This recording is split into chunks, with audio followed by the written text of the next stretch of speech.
Welcome back. You're watching The Big Question. The hashtag is The Big Question on Twitter. Text us on 22422. My panelists are amused this evening. We're discussing ethnic diversity and whether we're achieving that in our county government, in our parastatals. And here to discuss that with me, we have Linda Ochel, Commissioner with the NCIC. And then on my left, we have Daisy Amdani, Coordinator, National Women's Steering Committee. Welcome. Thank you so much for joining us. Thank you, Janet. I think before we get into the discussion, let's take a look at some graphics that we'll put up on our screens right now. Top parastatals where the dominant tribe is the same as that of the CEO, starting with the Kenya Revenue Authority. We can see there the CEO, John Jiraine. Dominant community, Kikuyu, about 30.2% there. Then we move on to MTRH, Moi Teaching and Referral Hospital, Dr. Wilfred Arwasa, the CEO. Dominant community there, Kalenjin, 68.1%. Wow. And then we move on to Lake Basin Development Authority. We have Dr. Evans Atera, who is the CEO, and 53.5%, that's the dominant community, Luo, within the Lake Basin Development Authority. And then we have the Kenya Forest Service. You can see there on your screens, Emilio Mugo is the director, the CEO. Kikuyu, dominant community there at 24%. Right, then we have the Council of Legal Education, dominant community there, Luya, 35.3%, and a picture there of the CEO. Okay, then we have parastatals contravening the NCI Act. We have there Zoya Sugar Company, Luya at 89%, total number of employees 1,231. Then we move on to the others that we're highlighting for you. Kerio Valley Development Authority, Kalenjin, 79% out of 527 employees. On to the next one, Sony Sugar, 76.4% out of a total number of employees 1,084. 76.4% Luo. And then we have the Mumias Sugar as well, 76% Luya out of 1,686 employees. We have a few more that we'll profile for you. We have the MTRH, I know we touched on that briefly, Kalenjin, 68.1%, total employees 3,118. The Kenya Seed Company is the next one that we're going to profile for you. 596 is the total number of employees there, and 45.6% are Kalenjin. And two more. Kenya School of Law, 33.8% Luya. That's a total of 140 employees. And finally, we have the Kenya Ports Authority, a total number of 6,543 employees, 41.6% of who are Mijikenda. Final slide here. We have the Kenya Roads Authority, 26.2 billion, dominant tribe Kikuyu. KRA, 15.3 billion, dominant tribe there Kikuyu. MTRH, Kalenjin, 5.5 billion. KMTC, 3.5 billion, dominant tribe Kikuyu. And NTSA, finally, 4.3 billion, Kikuyu there being the dominant tribe. So that's just a snapshot. What are your initial comments? Maybe let's start with you, Daisy. My initial comments are, this is a mirror image of Kenya and how our ethnic mobilization, our political ethnic mobilization ends up affecting service delivery and the distribution of jobs. And that's why people scramble for these positions, because there's the trickle-down effect. I mean, particularly when you look at the dominant tribes within the parastatals that have a huge budget and big votes, you know, you find that they are the dominant tribes of the ruling party. And so everybody wants to get into government because of that trickle-down effect. You know, my people are going to get those jobs. And we see the evidence of it. And I think that this is a really, really important report also in being able to show us who we are as a nation, you know. And I think that it's time that we began to confront these issues, because we talk about negative ethnicity and the exclusion of those other tribes to the benefit of those that are in the ruling, that are ruling, whether it is within the county governments or whether it is at the national level. forming government as a whole, those people who are not, or those tribes that are not part of government, then do not get to benefit. Exactly. They're not able to be part of it. Moving to you now, Linda, has this report come as a surprise to Kenyans? She's just touched on the fact that it's clearly a reflection of who you are. Do you think it came as a surprise, though? I don't think so. And I would take us a little back into the history of Kenya, really. Right at independence, we missed an opportunity. We didn't use the instruments of political socialization, you know, to transform ourselves into a nation. Instead, we emphasized on the whole issue of tribe, and we looked at the state as a source of legacies where we can go and get resources and created dependency. So we used tribe. I used the whole issue of tribe and, you know, to capture power so that we can control resources and exclude people from other ethnic communities. So it does mirror, the report does mirror the Kenyan society. And actually is I concur with what Daisy has said. So it can't really come as a surprise, because that is what the expectations of Kenyans are. We use jobs, or rather historically we have used jobs, or we've used jobs as instruments of political power, and we use this to reward, you know, ethnic communities, you know, for their, for their support for us, and we use it, we use it for their support for us, and we use it, to maintain loyalty, to the political establishment. And one interesting thing about this report, especially the county government's one, you would expect that with the devolved system of, devolved system of government and the expectations that we had as Kenyans, the overwhelming expectations that we had as Kenyans, decentralization of services, participation of the citizenry, and the unity that we expected that we'd have from the devolved government structure.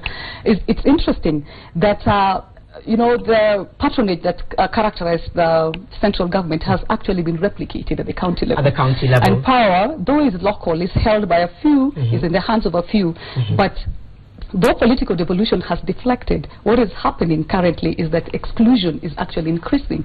And as we head towards the elections, we actually worried as a commission that the next theater of conflict is actually going to be the counties because of the competition for resources and opportunities at the county level. So yes, it's a reflection of the Kenyan society. And if we are honest with ourselves as Kenyans, more often than not, we are seeking for opportunities to get people that are close to us, that are related to us, to get employment in some of these institutions. It doesn't, so it's almost like a Kenyan culture. And it really would take, it will take a lot to get us to change this kind of attitude. How do you even begin to reverse something that's so historically ingrained in us? Let's look at the counties briefly before we move to the parastatals. The expectations obviously is that there'd be this inclusion. Are you then surprised, so to speak, if you have a county, let's say if it's Kirinyaga or if it's Bomet, and I know those are the two that were highlighted a fair bit in the report in terms of lacking inclusion, I believe. We need to clarify that. It was not, it is the county assemblies of the two counties, not the county government. So we need to clarify that. And as much as it was just those two, most of the county assemblies across the board have very high percentages of one dominant ethnic communities in their public service. So it's across the board from almost all county assemblies. It's just that these two stand out because they had almost 100%, What do you think it'll take, Daisy? And I know this is, it's a question that has, it's multi-layered and faceted, but what will it then take to begin to make people understand at that level the aspect of inclusion? That was the question that was asked when the Agenda 4 items were being set up, just post 2007-2008, because it was lack of cohesion was attributed to the exclusion of communities and exclusion from resources and government opportunities. And therefore, when the constitution was being crafted, it was crafted in such a manner so as to foster inclusion. Now the constitution is really just words on paper, the framework. It needs people to implement it. I only wish that this report came out sooner, because we're a year to elections, and the picture that we have of our country is one that is so ethnically polarized, and fragmented along ethnic lines, and very little has been done by the political class to actually foster cohesion. So I think that this report should have come out a bit sooner. But now, starting from where we are, it's going to have to take deliberate effort on the part of government, you know, and national cohesion, including the Public Service Commission, the county public service boards, in terms of being able to come up with innovative ways of integrating Kenyans, okay?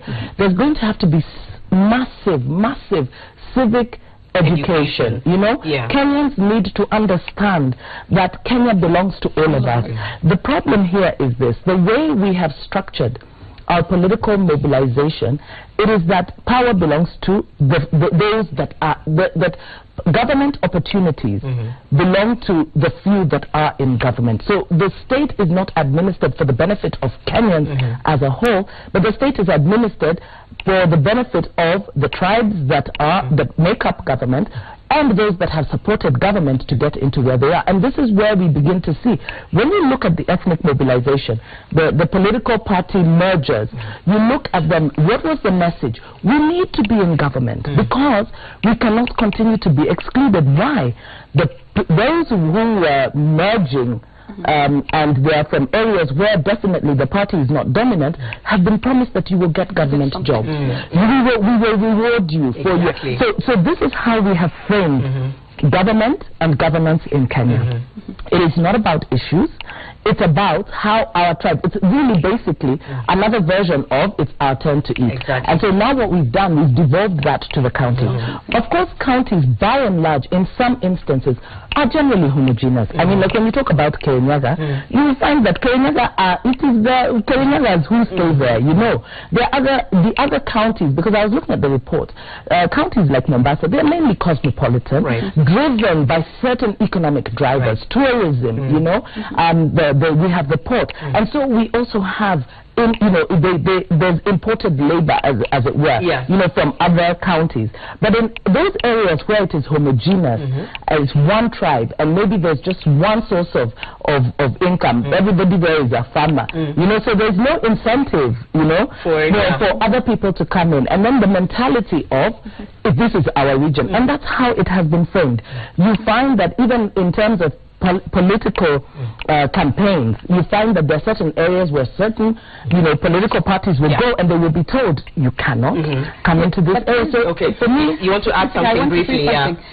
Whereas that may be the case, we need to, like the counties need to create a conducive working environment for people from other counties to actually come in. Like you're saying, and make it enticing. Yes, enticing. You may have one economic activity, you know, in the county, but that economic activity is not exclusive to that particular ethnic community only. So we need to make the environment conducive, and people need to feel secure that they can go to any county, be it Kirinyaga or and be welcome, and actually be able to participate. Let's move very briefly to the parastatals as well, where a CEO checks in, and if it's from a certain tribe, you'll expect that you know, the employees will by and large be from there. There should be some form of control there. This shouldn't necessarily be the case as it stands now. How do we even begin to reverse that at the parastatal level? Actually, that is where I would emphasize the issue of the law.